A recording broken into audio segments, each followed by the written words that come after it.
everyone, welcome to my channel, The Mental Traveler. I'm Caro Herrera and today I'm very excited because I shall be reviewing Netflix The Crown. And the reasons why this series is so special to me are the following. I've been looking forward to this series for almost a year, and because months and months ago I did a video when the trailer came out of what I thought the series would be about, and to this day it remains my most popular video. And before I begin, I should warn you that this will be a video full with spoilers, so if you haven't seen the first season of The Crown, beware. As I've said in other videos, I'm fascinated with the British royal family, but I am also an Anglophile, a history lover, a big romantic, and a fan of British cinema and theatre, so of course I had to watch The Crown, and I liked how The Crown featured many famous and talented actresses and actors. And since Netflix does some pretty amazing productions, I knew they were going to take care of making The Crown an entertaining series. And if I remember correctly, I think that this has been their most expensive show up to this day, and I just find it fantastic that of all the things, all the stories in the world that they could have decided to invest so much money in, they decided to do it with the British royal family. And I was quite happy with them choosing to focus on Queen Elizabeth II because I don't know as much of her as I know about her forebearers. Not that I didn't find before her life interesting, because I did, but I just prefer history before the end of World War II. For example, I know more about Queen Victoria, her grandson George V, and his sons George VI and Edward VIII than I do about Queen Elizabeth II. And while I'm really thankful for The Crown to show me what I was missing, I still can't help but feel a little bit sad because Queen Elizabeth and Prince Philip are still alive. So as I've said in the other video related to The Crown, it must be tough maybe for them to know that all of this past that they have is going to be brought back to the spotlight. But it was also kind of cool, weird to think that the people I was watching are still alive today, and these people that seem to live in another lifetime actually will come to know everything that's happening in 2016. And also, whatever we see happening in The Crown, one must remember that Prince Philip and Queen Elizabeth still had 60 years ahead of them of marriage or something like that, and they're still to this day alive and well, and I just pray to God that they shall remain so for a long time still.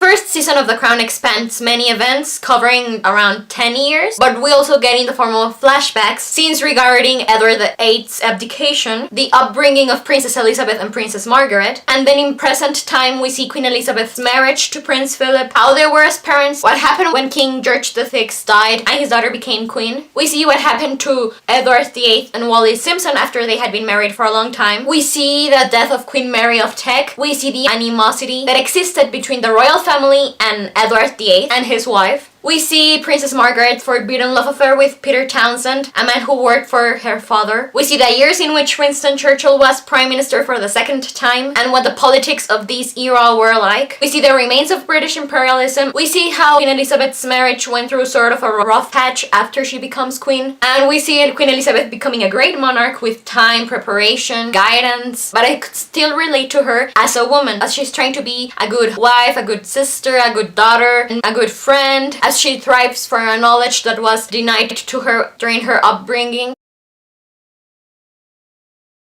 The Crown is living art, an outstandingly beautiful production that was very well done and deserves a 9 out of 5 stars review. I simply take my hat off to it. From its script to its photography to its costumes to the acting to its CGI, it all took my breath away. I don't think it's 100% accurate, but what we do see, even if it's fabricated, it's excellent. It's not perfect for some reasons that I shall be mentioning later on, but overall I am very glad to say that The Crown is among the best things that I've ever seen in my life. And since this is going to be quite a long review, I should better get started. I'll begin with the cast. I thought that everyone, even those that didn't really look like the people they were portraying, did a really good job. Claire Foy really outdid herself as Queen Elizabeth II, was superb, and I was trying to think of an example to sort of back up this opinion, and I came up with comparing how she doesn't look at Prince Philip while she's getting married to him because she's a young girl and she's shy and nervous and excited, to the way she doesn't look at him when she's being crowned and he is kneeling before her, from completely different reasons to the ones she was feeling when she was getting married. And not only was Claire Foy and Matt Smith acting great here, but it is also a mirror of how the marriage between Prince Philip and Queen Elizabeth evolved through time. As to Matt Smith as Prince Philip, he was really good. Ellen Atkins as Queen Queen Mary. She had already done this role before, but she still did an excellent job. Ben Miles as Peter Townsend, he made me fall in love with him. Jeremy Northam as Anthony Eden was great as well. It was just an excellent cast. But I have to say that besides Claire Foy, the actors that really captured my imagination with their performances are Vanessa Kirby as Princess Margaret, John Lithgow as Winston Churchill, Jared Harris as George VI,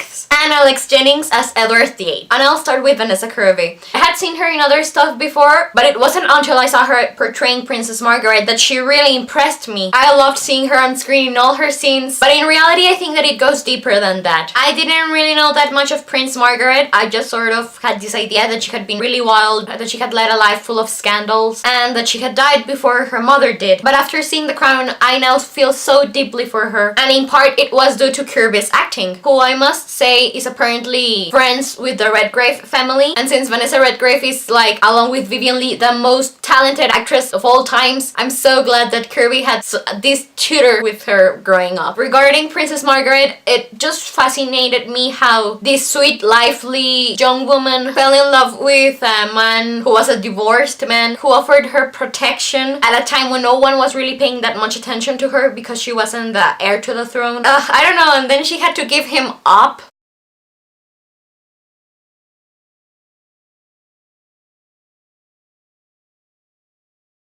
I also loved, as I said, John Lithgow and his performance of Winston Churchill. Lithgow ruled every scene he was in. In the last episode in which he appears, there's this scene with Stephen Delane's character who's playing a painter and he's painting Winston Churchill. They just start talking about life and losing children and stuff. That was some really powerful acting. It was almost like they were painting with words and their expressions. The portrait of Winston Churchill, the man behind the famous leader we know, thanks to the fabulous script, they breathed life back into the legend. And then Jared Harris playing George VI. I will always love his father, the late Richard Harris. Since I was like 11, when I watched Camelot, and I was really glad to see his son doing such an amazing job, because even though I've seen Jared Harris in other stuff, his performance here was just perfect. Harris just played him as this sort of doomed noble man who is sensitive and yet has a will of his own. I don't know, in The Crown they just focus a lot on how hard George VI took the fact that he was now going to rule instead of his brother, and it made me think that that was sort of weird, because younger sons have always stepped into the role of king if their eldest brother dies. So it wasn't like this really unexpected event, but then they explain so well the consequences of the abdication on the British royal family and how hard it was to rule when your elder brother is still living. And finally, Alex Jennings as Edward VIII. I have seen him in many other stuff before, and he even played Prince Charles in The Queen, but he just knocked it out of the park with his portrayal of the Prince of Wales. For the following, we see many films and TV series about how the handsome and confident and playboy Edward VIII becomes king, and then he abdicates the throne because he falls madly and deeply in love with Wallis Simpson, and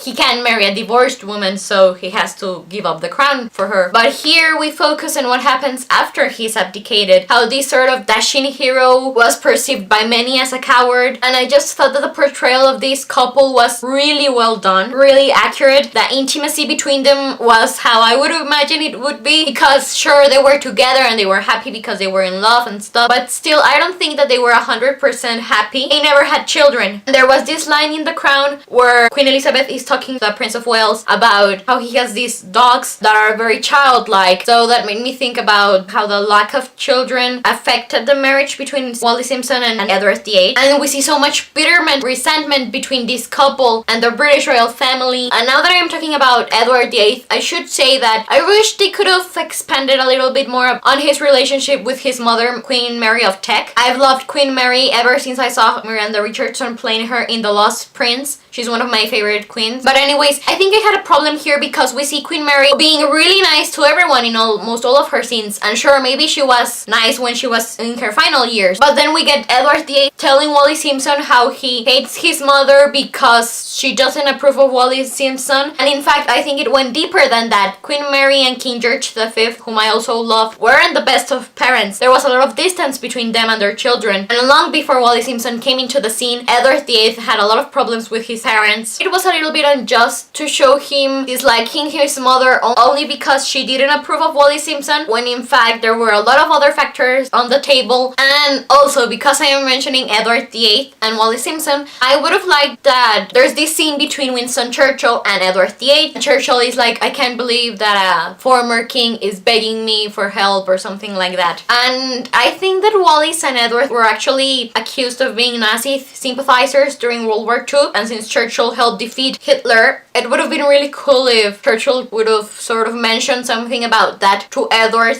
like confronting him. I think it would have made the scene even more deep to have that historical reference included. I don't know, these are just minor details that I would have liked to have seen, but in the end, this is the story of Queen Elizabeth and about the present time, so maybe having all of these nods to the past wouldn't have worked that well, and the ones that we do get are really cool. I'm really happy with the final product. I've learned so much about that time period, for example, about the Great Smog, about the man who succeeded Winston Churchill as Prime Minister, Anthony Eden, about how Queen Elizabeth had a childhood friend who was sort of in love with her. There were so many scenes that I loved from The Crown. I loved how we get to see that it was Lord Mountbatten, the man who gave up India, because I love stories that deal with British people living in the colonies, for example, India. So now I know that a man very close to Prince Philip was the one who gave it up. I knew, but I liked that they mentioned that Edward VIII wasn't a king long enough for him to have a coronation. Adored the extended tours around the Commonwealth. Those scenes with Prince Philip showing him being a little bit disappointed of his son Prince Charles, which was a nice touch because I've always thought that Prince Charles is a very misunderstood figure. Now that I think about it, we don't really get to see that many scenes of Queen Elizabeth as a mother. And then The Crown also deals a lot about the perception of the British royal family on divorce.